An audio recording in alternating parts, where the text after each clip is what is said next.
금년도 목회표를 성령의 능력으로 부흥하는 교회라고 정한 후에 아무래도 사도행전 본문을 많이 이용하게 되는데, 사도행전 본문으로 설교한 횟수를 정리해 보니까 지금까지 5차례를 했고요. 오늘이 6번째의 말씀입니다. 그리고 사도행전은 5번이었지만 성령의 은혜에 대해서 전한 말씀은 신약과 구약 4번을 더해서 9번 말씀을 전했고, 오늘이 꼭 10번째의 말씀입니다. 성령 강림 주간을 이제 대림절까지 계속 보내면서 말씀을 전하게 되는데, 오늘 본문을 갖고는 오늘과 다음 주 2회에 걸쳐서 말씀을 전하려고 합니다. 그래서 오늘 1번이라는 번호가 붙어 있습니다. 오늘 본문을 보시면 성령의 감동에 의해서 양심의 찔림을 받는 사람들의 말씀이 나오고요. 또 그리스도인들이 성령에 감동된 이후에는 교회가 어떻게 변했고 사람들이 어떻게 변했는지 그것에 대해서 말씀해 주시는 본문입니다. 제가 처음 목사 안수를 받고 부목사로 사역을 한 곳이 부산에 있는 소정교회라는 교회였습니다. 그 당시에 원로 목사님이 계셨는데, 원로 목사님은 우리 총회 제63회기 총회장을 지내신 김두봉이라는 원로 목사님이셨습니다. 그런데 이 원로 목사님이 해마다 8월 15일이 되면 저희 교역자와 가족들을 초대해서 조촐한 생일 잔치를 열고 저희들에게 식사 대접을 목사님이 해 주셨습니다. 원래는 목사님 생신이 3월 달인데 왜 8월 15일 날 생일 잔치를 하는지 거기에는 사연이 있습니다. 목사님이 이제 우리나라가 해방을 맞기 전 청년이 돼서 학도병으로, 요즘 말로 하면 학생 때 군인으로 끌려가야 할 때가 됐는데, 그런데 목사님 생각에 내가 일본 놈들을 위해서 총을 들고 싸울 수는 없다. 그러면서 학도병 징용을 피해서 산속으로 도망을 쳤답니다. 요즘으로 말하면 일제시대 때 병역 회피를 한 것이지요. 그러면서 독립군을 만나서 독립군이 되겠다 하는 생각을 갖고 산속으로 도망 다니기를 몇 개월을 했는데, 한 번은 가지고 있던 양식도 다 없고 너무 배가 고파서 민가로 내려와 양식을 구하려고 했는데, 사람들에게 며칠 전에 우리나라가 해방됐다는 소식을 듣게 됐답니다. 뒤늦게 해방 소식을 들으셨던 거죠. 그래서 고향으로 다시 돌아와서 보니까 이제 사람들은 몇 주가 지나니까 대한독립 만세 외치던 게 다 사그러 들었잖아요. 근데 목사님 혼자 태극기 들고 동네를 뛰어다니면서 대한독립 만세를 외치셨대요. 그러면서 나라가 해방된 날이 내가 다시 태어난 날이고 우리나라가 다시 태어나서 시작한 날이라는 것을 기념하기 위해서, 또 기억하기 위해서 그때부터는 광복절 8월 15일을 생일로 삼아서 수십 년째 이 날을 나의 생일이라 이렇게 지킨다는 말씀을 꼭 해주셨습니다. 그래서 해방의 기쁨을 혼자 누리지 않고 우리 목회자들과 같이 누리려고 식사 대접을 한다는 말씀이었습니다. 그런데 그 얘기 후에 목사님이 부연 설명처럼 꼭 하시는 말씀이 있었습니다. 나라가 해방이 되면 만사형통할 줄 알았대요. 다 좋아질 줄만 알았대요. 그런데 꼭 그렇지는 않더라.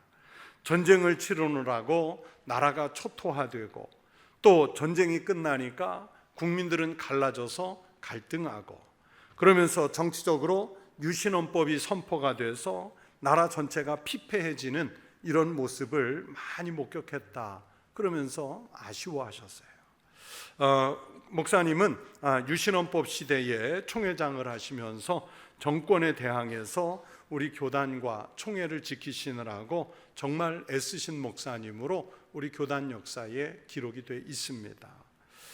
목사님 말씀 속에 해방이 되었다고 세상이 바뀌는 것이 아니라 사람이 영적으로 바뀌지 않으면 참된 자유를 누릴 수 없다는 것을 그때 아셨다. 그렇게 말씀을 자주 해주셨습니다. 그러면서 오늘 본문으로 말씀을 준비하면서 그때 생각이 났습니다. 목사님 말씀처럼 역사가 인간을 바꾸는 것이 아니고 사람이 변화되어야 역사가 변한다는, 바뀐다는 사실이 떠올랐습니다. 또 인간이 변화되는 것은 아무리 좋은 제도나 이념을 가지고 있어도 안 된다는 사실입니다. 성경에서 말씀하시는 대로 사람이 거듭나고 심령의 밑바닥까지 거듭나는 그런 변화가 있어야 문화가 바뀌고 정치가 바뀌고 시대가 바뀌는 역사가 일어납니다. 그것을 누가 하느냐? 인간을 변화시켜서 새롭게 만드는 역사는 결국 성령님의 역사가 있어야 한다는 사실이지요. 이것은 단순히 저를 포함한 일부 그리스도인들의 주장이 아닙니다. 세계의 역사가 이를 증명합니다. 참 많은 예를 들 수 있는데 한 두어 가지 예를 들자면 영국 같은 경우입니다. 17세기 말 18세기의 영국은요, 산업혁명 과정에서 사회가 극도로 혼란스러웠습니다. 향락주의가 나라를 덮었고 정신적인 퇴폐가 심각했습니다. 당시 역사 속의 기록에 보면 영국의 음주량, 술 마시는 양이 최고조로 달했고요. 그리고 감옥에 그 죄수들이 가득가득 차고 넘쳐서 교도소, 감옥이 모자란 지경이었다 그랬습니다. 영적으로 깨어있던 신앙인들은 이대로 가다가는 나라가 망할 것이라는 생각을 했습니다. 그 대표적인 분들이 요한 웨슬레, 찰스 웨슬레의 형제였습니다. 아시다시피 이분들은 영국의 영적 각성운동을 일으켜서 옥스퍼드 대운동이라는 그 영적 부흥운동의 시초를 시작한 분들이었습니다. 그래서 지금도 영국의 역사 속에서는요, 그리스도인이든 비그리스도인이든 그 당시에 죽어가는 영국을 살려낸 분들은 바로 정치인들이 아니고 어떤 산업혁명 같은 경제도 아니고 바로 이분들, 영적 각성을 이끌었던 그리스도인들이었다고 공감하고 있습니다. 미국도 역사가 비슷합니다. 남북전쟁이 1865년에 끝났는데 전쟁의 여파로 미국은 대혼란이었습니다. 우리나라도 전쟁에 그 비슷한 경험이 있는 것처럼 미국도 전쟁의 영향으로 반목과 갈등이 극에 달했고 불경기와 사회 침체, 사회적 불신이 폭발 직전이었습니다. 그때 우리가 잘 아는 무디 선생이나 조지 휘필드 목사님 같은 영적 지도자들이 일어나서 온 교회가 함께 영적으로 미국을 깨우려는 시도를 했습니다. 여러분, 그 영적 각성운동이 우리 조선에도 절대적인 영향을 끼치는 바로 영적 대각성운동 또는 대부흥운동이라는 이름이 붙었습니다. 그 영향으로 무수한 젊은이들이 영적으로 깨어서 곳곳에서 부흥운동을 이끌었고요. 또 무수한 선교사들이 각 작정을 해서 배출이 됐고, 우리가 아는 알렌, 에비슨, 언더우드, 아펜젤러, 이런 우리 한국 조선에 들어온 초창기 선교사들이 바로 그 부흥운동의 영향을 받고 조선의 선교사로 와서 복음을 전해주는 바람에 우리에게도 교회가 생겼고, 오늘까지 우리가 예수 그리스도를 믿고 생명을 구원받는 이 역사를 일으키게 된 원인이 바로 영적 각성운동, 대부흥운동에 있었습니다. 조지 휘필드나 웨슬레 형제, 무디, 이런 분들은 기도하는 사람들이었고 말씀에 빠진 사람들이었고 무엇보다도 영적으로 반드시 깨어 있어야 한다고 믿는 그런 성령이 충만한 분들이었습니다. 여러분, 이분들은 그 당시에 무슨 의원이라든지 정치 지도자라든지 장관, 이런 사람들이 아니었죠. 영적 지도자들이었습니다. 정치하는 사람들은요, 온갖 미사여구를 동원해서 마치 자기들만이 나라를 살리고 시대를 살릴 것 같지 말하지만 해내지 못합니다. 정작 나라와 시대의 위기를 극복하고 그때그때 살려낸 인물들은 바로 성령의 능력에 사로잡힌 영적인 사람들이었습니다. 제가 지난 주일에 베드로를 가지고 말씀을 드렸지 않습니까? 관리들과 장로들 앞에서 전혀 위축되지 않고 그리스도 예수의 복음을 전할 수 있었던 그 베드로의 원동력이 어디에 있었습니까? 바로 성령의 감동이었죠. 베드로의 학벌, 베드로의 정치적 영향력, 그의 인맥은 아무것도 없었습니다. 단순하고 무식하고 겁쟁이고 성격 급하고 때로는 비겁한 인물이었지만 이분이 오순절 성령의 능력을 채운 후에는 완전히 다른 사람이 돼서 역사 속에 어떤 영웅보다도 그 이름을 선명하게 남기는 하나님의 종이 되었습니다. 성령님은 부족한 사람들을 그렇게 변화시켜 주시는 하나님이신 줄로 믿습니다. 오늘은 그렇게 하시는 성령님의 능력에 대해 말씀을 드리고 다음 주일에는 그 성령님의 능력이 반드시 영혼 구원에 쓰여야 함을 말씀드리려고 준비하고 있습니다. 그러면 오늘 먼저 말씀드리겠다고 하는 이 성령의 능력은 어떤 능력을 말하겠습니까? 세 가지를 말씀드리려고 합니다. 첫째, 성령의 능력은 부족한 우리의 인성을 강건하게 하시는, 매우 강건하게 하시는 그런 능력입니다. 이것을 성경에서는 속사람이라고 표현했어요. 우리의 인성을 속사람이라고 표현했어요. 에베소서 3장 16절에서 말씀합니다. 그의 영광의 풍성함을 따라 그의 성령으로 말미암아 너희 속사람을 능력으로 강건하게 하시오며. 보세요, 그의 성령으로 말미암아라고 말씀합니다. 학교에서 배운 지식이나 살아온 경륜, 지위, 권세 이런 것들이 아니라 바로 주님의 성령으로 말미암아 속사람을 강건하게 하신다고 성경은 분명하게 말씀하시고 있습니다. 여러분, 성경이 말씀하는 속사람은요, 영혼을 말합니다. 그런데 그 영혼이 어떤 영혼일까요? 제가 키에르케고르의 철학자 키에르케고르의 공포와 전율이라는 책을 참고해서 그 영혼을 세 가지 유형의 인간으로 구분을 했습니다. 첫째는 육체적인 인간을 말합니다. 우리가 눈으로 보는, 겉으로 보는 그 자체를 말해요. 말하고 걷고 뛰고 먹고 배설하고 졸리면 자고 자연의 법칙에 따라서 본능적으로 살아가는 그 인간, 우리가 육체로 보는 그 인간이 속사람의 모습이에요. 그 육체적인 인간보다 한 차원 위의 속사람은 정신적인 사람입니다. 뭔가를 생각하고 도구를 만들고 사상이나 학문, 이념 이런 것들을 창조해냅니다. 자기가 살고 있는 세상을 좀 더 나은 세계로 만들기 위해서 노력하는 인간, 고민하는 인간이 바로 이 두 번째 정신적인 인간에 속할 수 있습니다.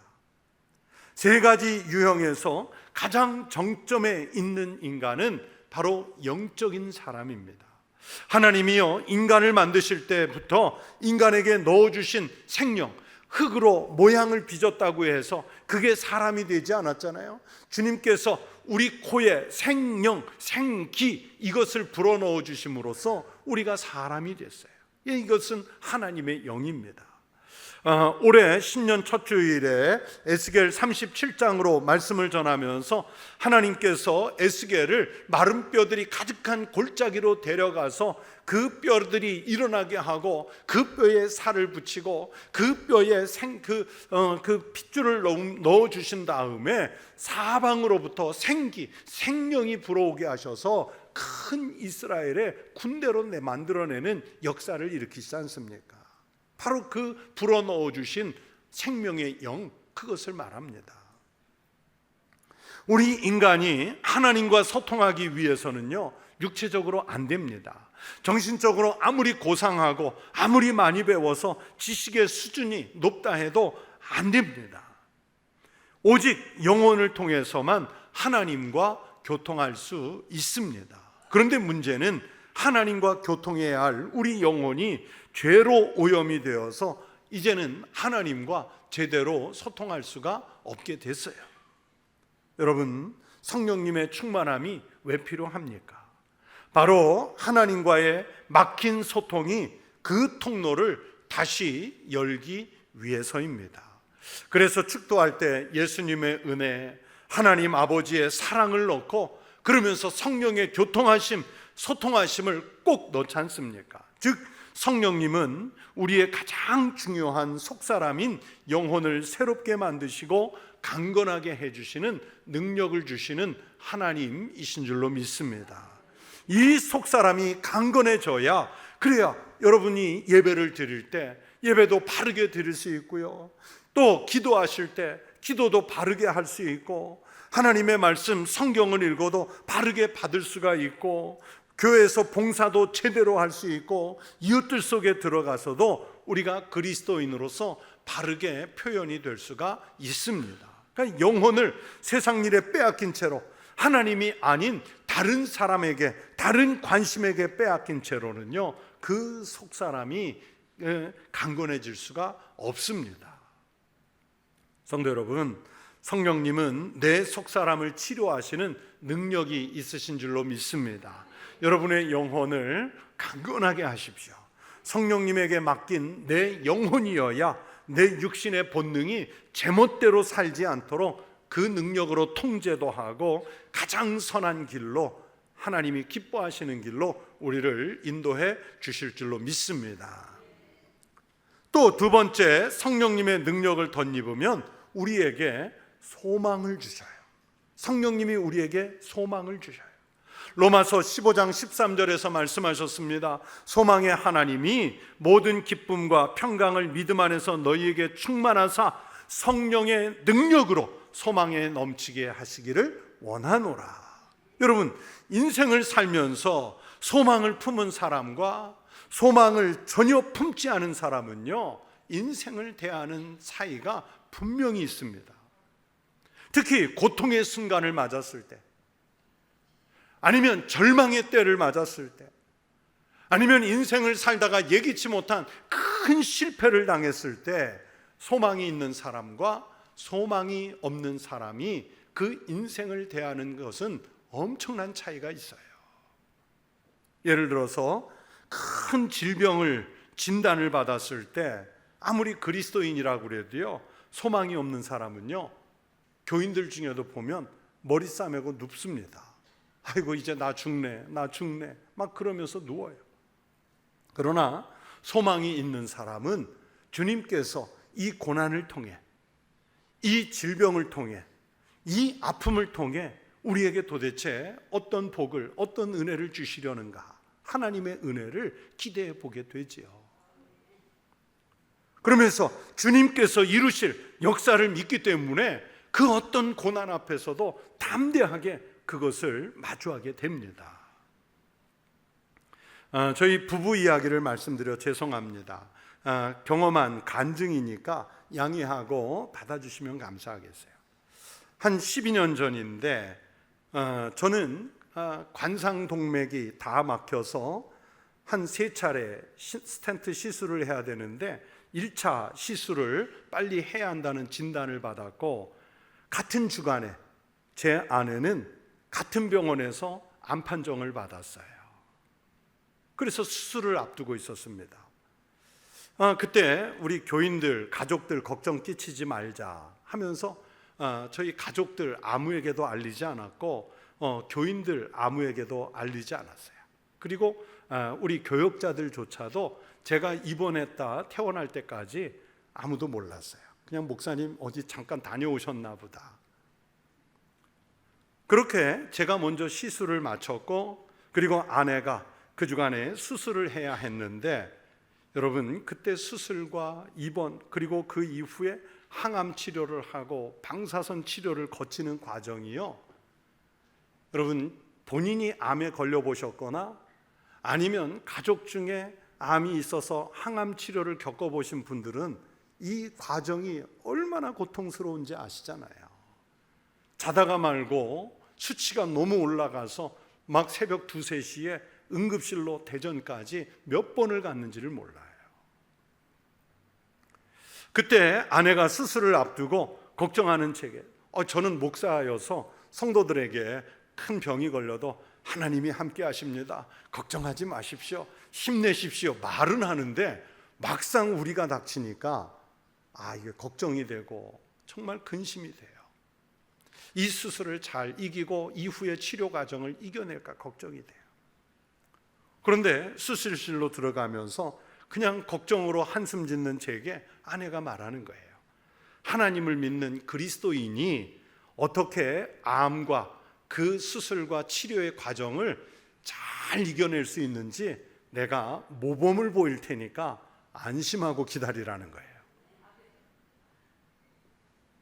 제가 그 말에 위로할 수 없었던 제 마음을 오히려 수술실에 들어가는 사람이 위로를 하고 들어갔어요. 얼마나 눈물이 났는지 그 위로. 그리스도인으로서 이 고난을 어떻게 이겨내는지 모범적으로 보이겠다는 거예요. 그 말대로 소망을 품은 믿음으로 그 모든 지난한 과정을 이겨낼 수 있었어요. 사도행전 성령의 강림 이후에 베드로 사도와 제자들이 박해와 죽음의 위협 속에서도 하나님의 나라, 그리스도의 나라를 꿈꾸면서 소망으로 일했습니다. 보세요. 세상적인 좋은 조건을 다 갖춘 바울이 성령에 사로잡힌 후에 오히려 세상에 그 좋다는 것들을 다 포기하고 그리스도의 나라를 소망으로 품고 세계를 떠돌며 복음을 전하지요.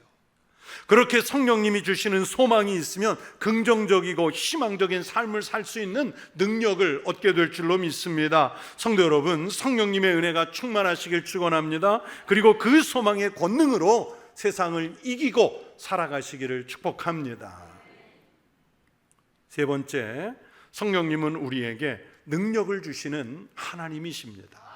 오늘 본문 이전에 이미 예수님이 승천하시면서 주신 말씀이 있지요. 사도행전 1장 8절의 말씀입니다. 오직 성령이 너희에게 임하시면 너희가 권능을 받고 예루살렘과 온 유대와 사마리아와 땅끝까지 이르러 내 증인이 되리라 하시니라.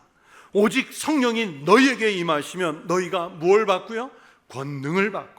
여러분, 권능이 무엇입니까? 권세 있는 능력이라는 뜻이겠죠. 그리스도인의 권세 있는 능력은 세상적인 지위에서 오지 않습니다. 성령님이 주셔야 합니다. 어떤 모습의 권능입니까? 몇 가지를 떠올려 봤어요. 첫째, 지적인 능력이 있어요. 탐구하고 이해하고 판단하고 해결할 수 있는 능력이죠. 절제하는 능력이 있습니다. 자신의 욕망이나 본능, 육체적인 욕구, 이기심이나 언행들, 이것을 자제하고 절제할 수 있는 능력이 바로 성령의 능력이에요. 영적인 능력을 주셔서 세상에서 밀려오는 시험이나 유혹들을 이기게 하시고, 특별히 권세가 센 마귀가 집중 공략해와도 그 마귀를 예수의 이름으로 능히 물리쳐 이길 수 있는 그 영적인 능력도 성령의 충만함에서 와요. 성령의 능력을 입으면요, 복음 전도의 능력을 주셔서 마가의 다락방에서 기도하던 제자들이 예루살렘 거리로 쏟아져 나와서 복음을 전할 수 있었던 용기처럼 예수님을 그리스도라고 전할 수 있는 그 복음의 전도 능력이 어디에서 오느냐? 바로 성령의 충만함에서 오는 줄로 믿습니다.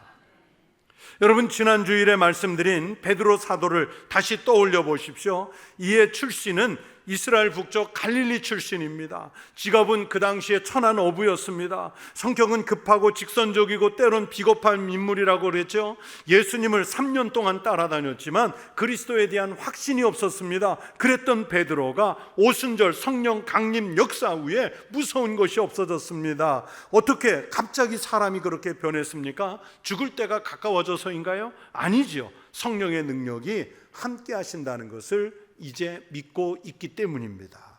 바울도 환난도 위험도 강도나 주류층의 위협도 칼도 죽음도 겁나지 않는다고 말씀하시고 있잖아요.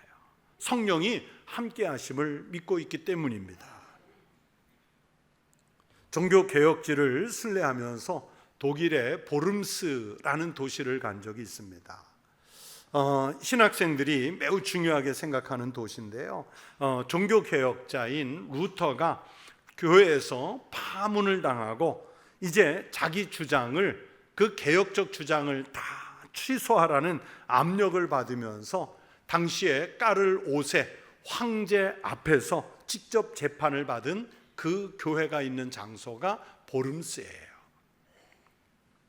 1521년 4월 18일 루터가 섰던 그 자리에서 황제 앞에서 말했습니다.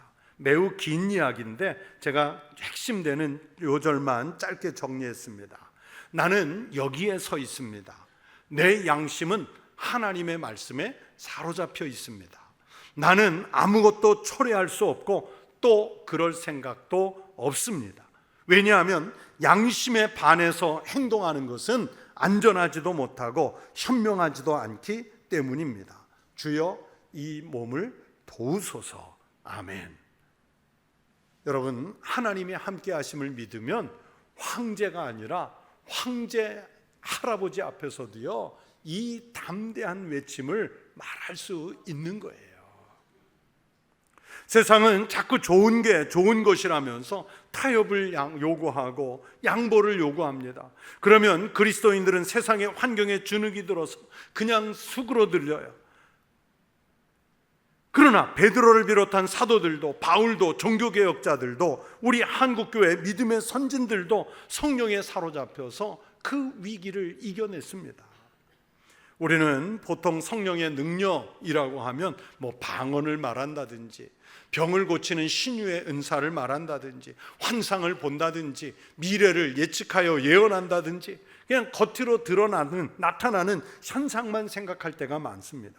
여러분, 이런 종류는 성령님의 은사들이죠. 아주 크고 광활한 성령의 은혜들 가운데 일부입니다. 나타나는 현상만으로 성령을 이해하려고 하면 무한하신 성령님의 은혜를 제한하는 위험이 있습니다.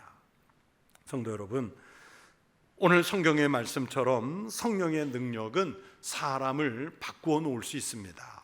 비루 같은 인간을 주님의 종으로, 주눅이 들어서 가라앉았던 사람을 능동적으로 적극적으로 변화시킵니다. 양심이 파괴되었던 비인간적이었던 사람을 온전한 사람으로 바꾸어 놓을 수 있습니다. 굴곡지고 왜곡된 역사를 바르게 이끄시는 분이 성령님이신 줄로 믿습니다. 성령의 능력은 개개인에게 역사해서 삶의 활력을 불어넣어 주십니다. 성령의 능력에 힘입어서 영혼을 구원받은 그 은혜와 감동으로 세상에 나아가 하나님의 은혜로 살아가시는 믿음의 성도들이 되실 수 있기를 주의 이름으로 축원합니다. 기도하겠습니다. 하나님 아버지, 오순절 성령의 강림 역사 이후에 어떤 장소, 어떤 권세, 어떤 장벽 앞에 나아가서도 예수 그리스도의 복음을 담대히 전하고, 그러면 그 복음을 들은 이들이 형제들아 이제 우리가 어찌할꼬 탄식하게 만드는 역사가 일어났던 것처럼 하나님, 우리들에게도 그 놀라운 성령의 역사가 일어나게 하여 주시옵소서. 성령의 은혜로 감화와 감동을 받은 교회와 그리스도인들이 자기의 소유를 아끼지 않고 내놓고 함께 어려운 이들을 돌보며 살아갈 수 있는 공동체를 이룬 것처럼 우리에게도 그 성령의 역사가 일어나게 하여 주시옵소서. 침체돼가는 이 시대에, 그리고 부흥을 멈춘 우리 한국교회에 성령님의 새바람이 불어서 성령의 능력으로 다시금 일어서고 부흥하는 역사가 일어나게 하여 주시옵소서. 예수님의 이름으로 기도드리옵나이다. 아멘.